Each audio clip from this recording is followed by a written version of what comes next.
talk about the Z Fold 6, and we'll do it outside. Decided to get a little bit of scenery today. So I saw the leaks on the Z Fold 6. Looks fancy, shiny, all that stuff.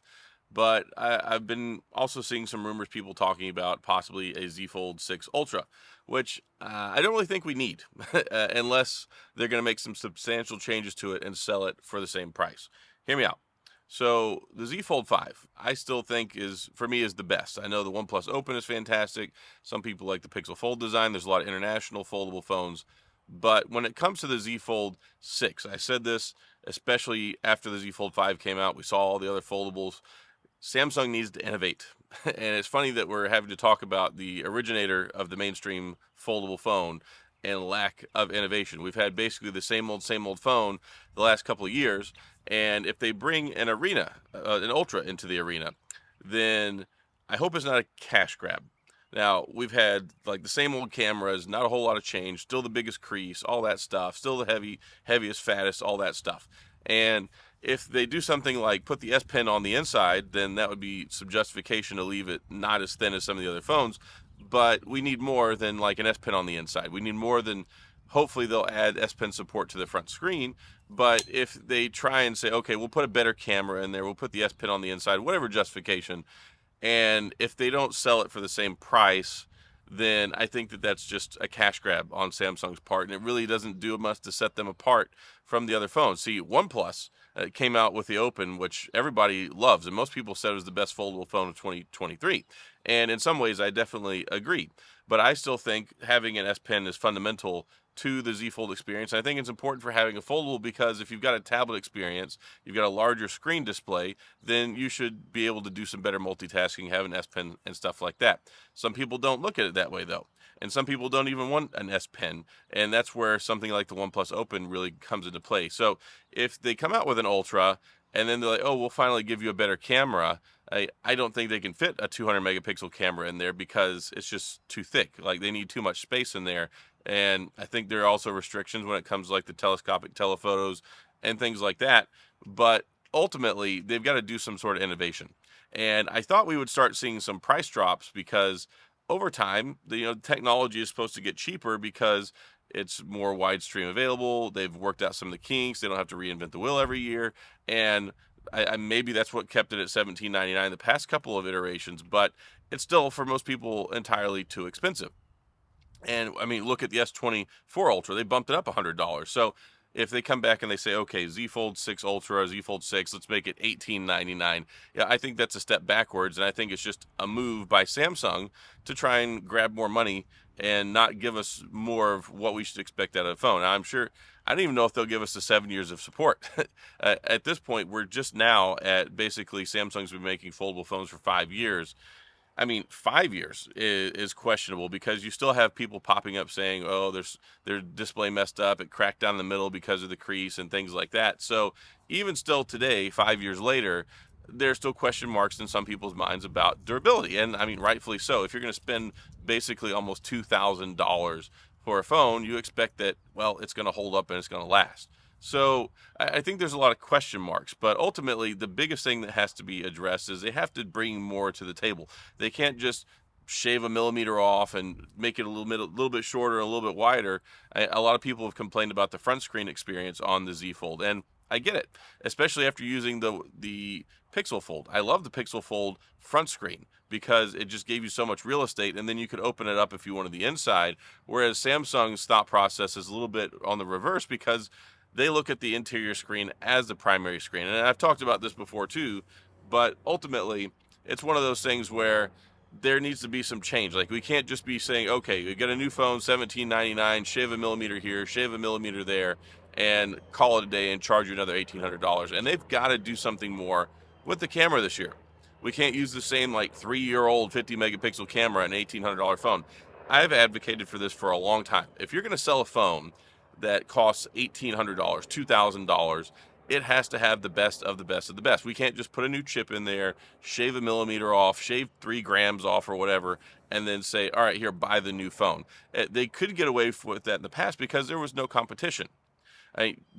really just wasn't. Up until this last year, there was just the Z Fold in the United States. Now we have the Pixel Fold.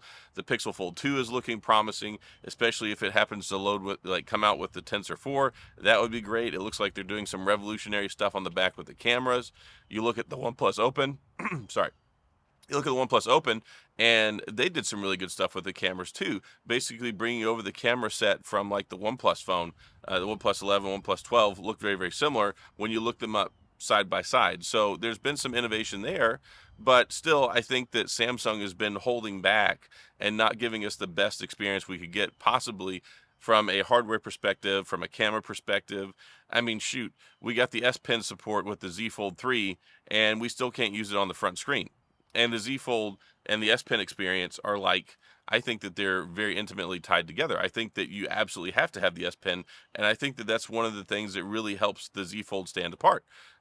So when I look at the leaks, and okay, yeah, it looks very, very similar. I think I was reading it, it made it just tiny, just slightly smaller and just slightly wider on the front. But I don't really think that's enough, because I think you're still going to have people that are don't think that's good enough, especially when you look at the OnePlus Open, how thin it was, how big the screen was, how bright it was, and a lot of the different things that they went ahead, and I think they were very bold with it. And I said this before, when it came to the OnePlus Open, a lot of people are like, oh, it's so good, it's so good.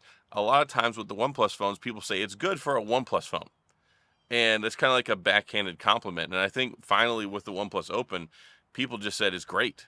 It's not great for a OnePlus phone, it's great. And we haven't had that kind of positive criticism for a Z Fold phone in years.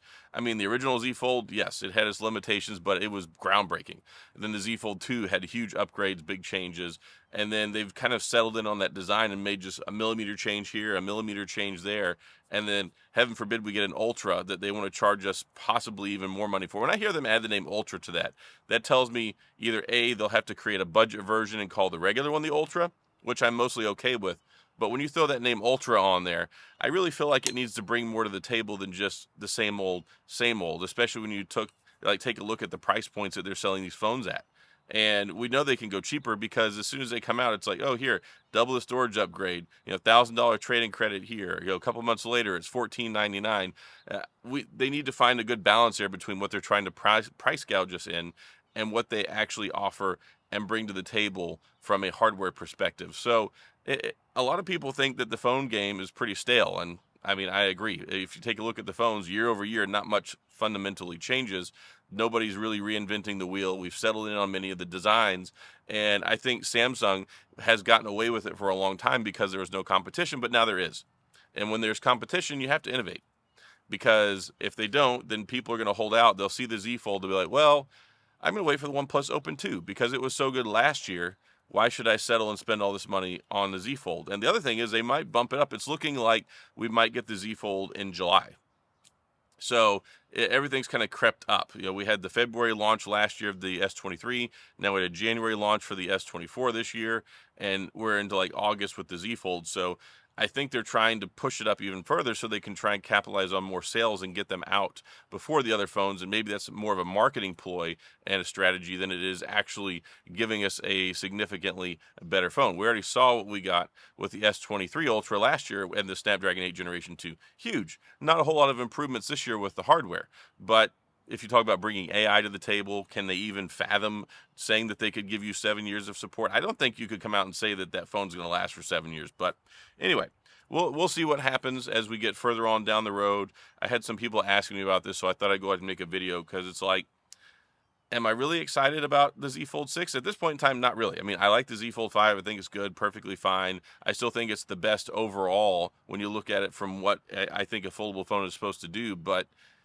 can they keep charging $17.99 for the same thing? Can they compete this year? They're going to have to answer a lot of questions, and we'll have to see further down the road what that looks like. But I don't know. You let me know in the comment section. Let me know what you think. Do you think that they're still charging too much? Do you think they're not giving us enough? I think, especially after what happened with the OnePlus Open, they've really got to up their camera hardware game when it comes to this year with the upcoming Z Fold 6. I mean, that's something they definitely have to address. I think they need to add front screen support for the stylus. I think they need to make the screen brighter. I think they need to make the crease thinner. I think there's a lot of things that they really need to do. So Samsung, if you're watching this, hopefully you've got a lot of these things on your checklist to mark off for this phone, but we'll see.